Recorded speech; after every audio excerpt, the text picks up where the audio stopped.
साथियों, तैयार हो जाओ, सीट बेल्ट्स बांध लो। पाकिस्तान का जहाज किसी भी वक्त पुराने पाकिस्तान में लैंड करने वाला है। मेरी आवाज, मेरी आवाज, मरियम नवाज, मरियम नवाज, मेरी आवाज, मेरी आवाज, मरियम नवाज, मरियम नवाज, मेरी आवाज, मेरी आवाज, मरियम नवाज, आपकी बेटी, आपकी आवाज। और ये मुस्लिम लीग नून का, और ये मुस्लिम लीग नून का वही मुस्लिम लीग नून का आज ये सेक्रेटेरिएट है, जहां से बहुत बड़ी तहरीकें अल्लाह ताला के फजलो करम से, जिनको नवाज शरीफ ने लीड किया, शहबाज शरीफ ने लीड किया, उनको अल्लाह ताला ने कामयाबी से हमकनार कराया। वो याद है ना अदल की बहाली की तहरीक, जब मियाँ साहब यहाँ से निकले थे आपसे खिताब करके, तो चंद सौ लोगों के साथ निकले थे, लेकिन इछरा पहुँचते पहुँचते वो लाखों के हजूम में बदल गया था। और वही कल मुस्लिम लीग नून का काफिला आपकी बेटी मरियम नवाज, आपके बेटे हमजा शहबाज की इंशाअल्लाह ताला शिरकत के साथ यही काफिला उस जीटी रोड पे मियाँ साहब की, नवाज शरीफ की उस तहरीक को कामयाब बनाने जा रहा है इंशाअल्लाह। जो तहरीक का आगाज, वोट को इज्जत दो तहरीक का आगाज उन्होंने 2017 में प्राइम मिनिस्टर हाउस से निकाले जाने के बाद जीटी रोड से किया था। तो तैयार हो ना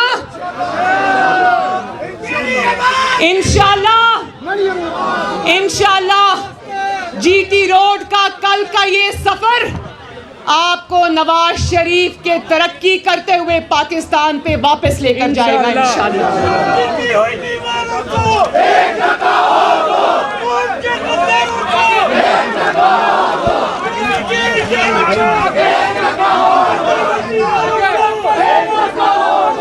मुस्लिम लीग नून के शेरों रोज कहता है, अब तो टांगे कांपने को दिल नहीं करता कि कहे टांगे कांप रही, अब कहना चाहिए कांपे टांग रही हैं। रोज कहता है कि मेरे पास सियासी पत्ते हैं, मेरे पास बड़े पत्ते हैं। मैं ये कहना चाहती हूँ कि खजां की तरह तुम्हारे सारे पत्ते झड़ चुके हैं अब तुम्हारा पत्ता कट चुका है। अब अगर तुम्हारे पास तुर्क का एक ही पत्ता है जिसको कहते हैं ट्रम्प कार्ड, तुम्हारा ट्रम्प कार्ड ये है कि तुम अब सियासत से दस्तबरदार हो जाओ, क्योंकि जितनी आपकी बेइज्जती हो चुकी, जितनी आपकी नामोशी हो चुकी, अब सिर्फ इस्तीफा देने से बात नहीं बनती, अब तुम्हें घर जाना पड़ेगा इंशाअल्लाह। कहता है अवाम निकले मेरे 27 के जलसे में, अवाम जरूर निकलेगी इंशाअल्लाह, लेकिन अवाम तुम्हें निकालने के लिए निकलेगी इंशाअल्लाह ताला। और एक एक दिन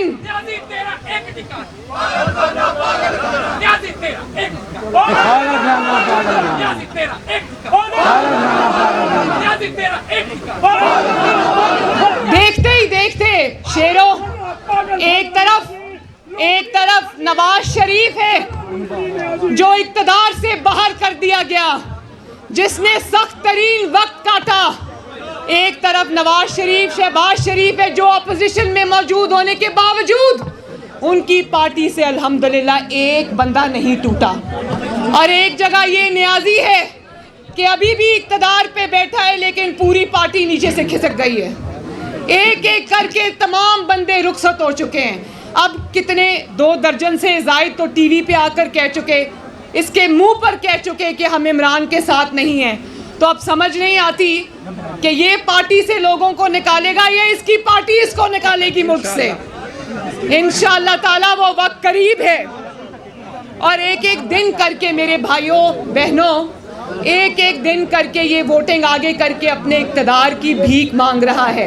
मुझे ये बताओ, कोई भी इज्जत नफ्स रखने वाला शख्स, कोई भी इज्जत रखने वाला शख्स क्या इस तरह इक़्तिदार से चिपका रहेगा? देखें, वो तो अल्लाह का शुक्र है कि इसमें कोई खुददारी, कोई इज्जत नाम की चीज़ ही नहीं है, वरना कोई और होता और देखता कि उसकी पार्टी उसका साथ छोड़ गई है, उसके वजीर आजम की कुर्सी होने के बावजूद उसका साथ छोड़ गई है, तो इज्जत वाला आदमी लोगों को खुदा हाफिज कह के निकल जाता। लेकिन एक एक दिन करके मुझे बताओ, इस इक़्तिदार का कोई फ़ायदा है? इक़्तिदार बग़ैर इख्तियार के कोई फ़ायदा है? क्या नवाज शरीफ ने आपको ये सिखाया है कि इक़्तिदार से चिपके रहना, भले इज्जत हो या ना हो? तो इज्जत तो जाती रही। एक अपने मेंबर को पकड़ता है तो दूसरा भाग जाता है, दूसरे को पकड़ता है तो तीसरा भाग जाता है। कभी ये देखा, कभी देखा पाकिस्तान के 75 सालों में कभी देखा मेरे भाइयों और मेरी बहनों कि अपने ही लोगों को इक़्तिदार में रहते हुए उनको शो कॉज नोटिस जा रहे हैं कि बोलो इमरान खान का साथ क्यों छोड़ा? और मैं धमकियों पे उतर आया कि मैं ख़तरनाक हो जाऊंगा, मैं उन लोगों को निकाल दूंगा। ये नहीं निकाल सकता उनको, ये सिर्फ उनको धमकियां दे रहा है। तो धमकियों के ज़रिए अपना इक़्तिदार का एक एक दिन भीख में लेना, क्या ये कोई इज्जतदार आदमी की बात है? नहीं। हाथ उठा के बताओ, क्या ये इज्जतदार आदमी की बात है? और फिर और ये जो एक एक दिन करके अपने लिए टाइम बाय कर रहा है ना, वो आवाम को आवाज़ें नहीं दे रहा, वो किसी और को आवाज़ें दे रहा है कि आओ अल्लाह का वास्ता है मुझे बचा लो। वो एड़ियाँ रगड़ रहा है दिन रात। लेकिन एक दफ़ा फिर मैं इमरान खान को ये कहना चाहती हूँ कि जब तुम्हारे अपने लोग तुम्हें छोड़ गए, तुम्हारी हुकूमत होने के बावजूद तुम्हें छोड़ गए, तो सुन लो, कान खोल कर सुन लो, तुम्हें बचाने अब कोई नहीं आएगा इंशाअल्लाह।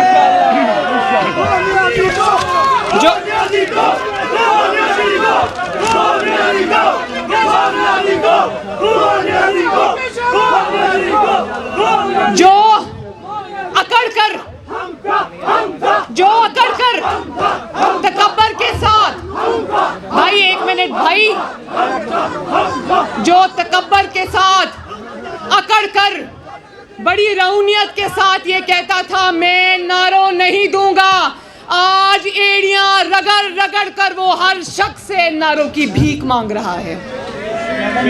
ऐसे होता है जब आपके बड़े बोल, आपका तकब्बर, आपकी बड़ाई आपकी आंखों के आगे आती है, आपके सामने आती है, क्योंकि तकब्बर और बड़ाई सिर्फ एक ज़ात की है और वो है अल्लाह ताला।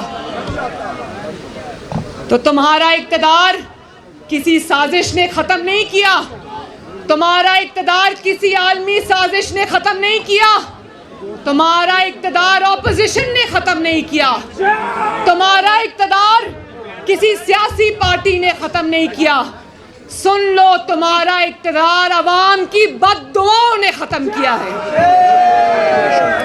मैं एक बात बताऊं आपको मेरी बहनों, जब मैं इस्लामाबाद कोर्ट की पेशी के लिए जा रही होती हूँ, वापस आ रही होती हूँ, या किसी जलसे, किसी रैली के लिए जा रही होती हूँ, तो पेट्रोल स्टेशंस के ऊपर जब मैं चाय कॉफ़ी लेने के लिए उतरती हूँ, तो यकीन माने अवाम मुझे, कोई ट्रक ड्राइवर, कोई रिक्शा ड्राइवर, कोई कुछ मुझे कहते हैं कि बीबी खुदा के वास्ते इस नहूसत से हमारी जान छुड़ाओ।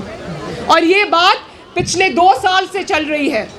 एक बार मैं पेट्रोल स्टेशन से पेट्रोल डलवा के निकल रही थी, परवेज़ रशीद साहब मेरे साथ बैठे थे। एक शख्स ने गाड़ी दूर रोकी, कोई पढ़ा लिखा शख्स लगता था, उसने एक कागज़ पे लिख कर के खुदा के वास्ते इमरान खान से हमारी जान छुड़ाओ, उसने दूर से वो प्लेकार्ड उठाया हुआ था। तो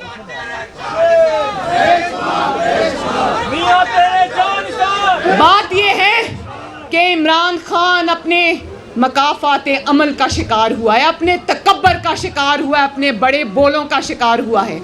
भाई वो दिन हमें भी याद है कि तुम अपने इत्तेहादियों से हाथ मिलाने को तुम गुनाह समझते थे, आज उन्हीं 2-2 सीट्स वालों के घर पे नाक रगड़ के हाजिरी दे रहा है। ये मकाफात अमल नहीं तो और क्या है मेरे भाइयों बहनों, मुझे बताओ वो क्या है। और आज जब इक्तदार की कश्ती को डूबता हुआ देख रहा है तो सरकारी पैसे पर, सरकारी मशीनरी इस्तेमाल करके, आपके खून पसीने की कमाई इस्तेमाल करके, टैक्स पेयर का पैसा इस्तेमाल करके वो सरकारी सारे वसाइल इस्तेमाल करके जलसे कर रहा है।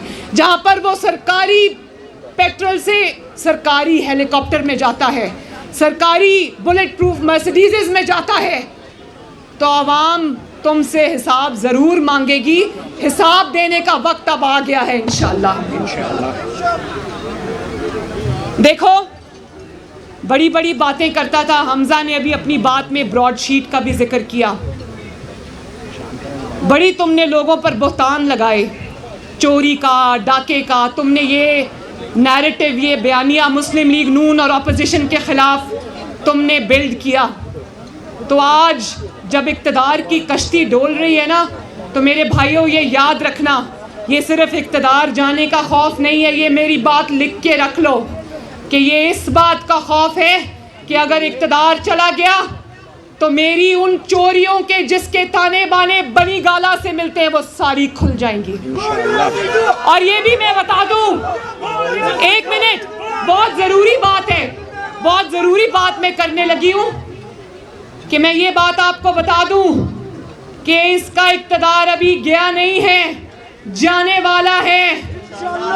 मैं आपको बता दूं कि इसकी चोरी के, डाके के जितने भी होशरुबा दास्तानें खुलेंगी, लोग अपने कानों को हाथ लगाएंगे।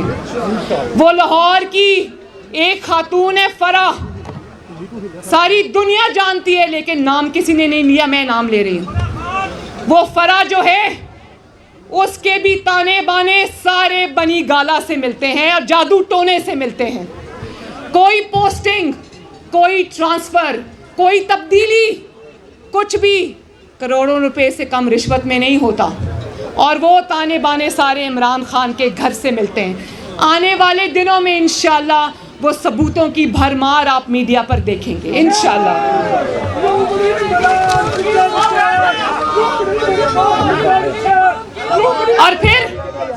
और फिर तुम कहते हो कि मैं आलू प्याज के रेट पता करने इक़्तिदार में नहीं आया था। गज़ब खुदा का, मेरी तौबा।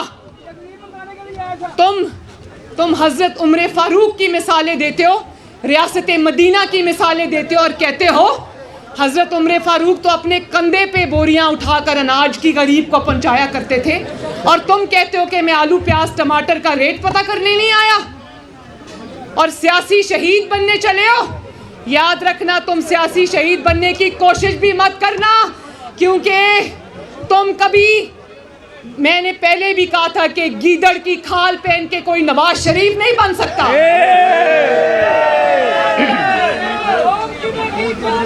अगर तुम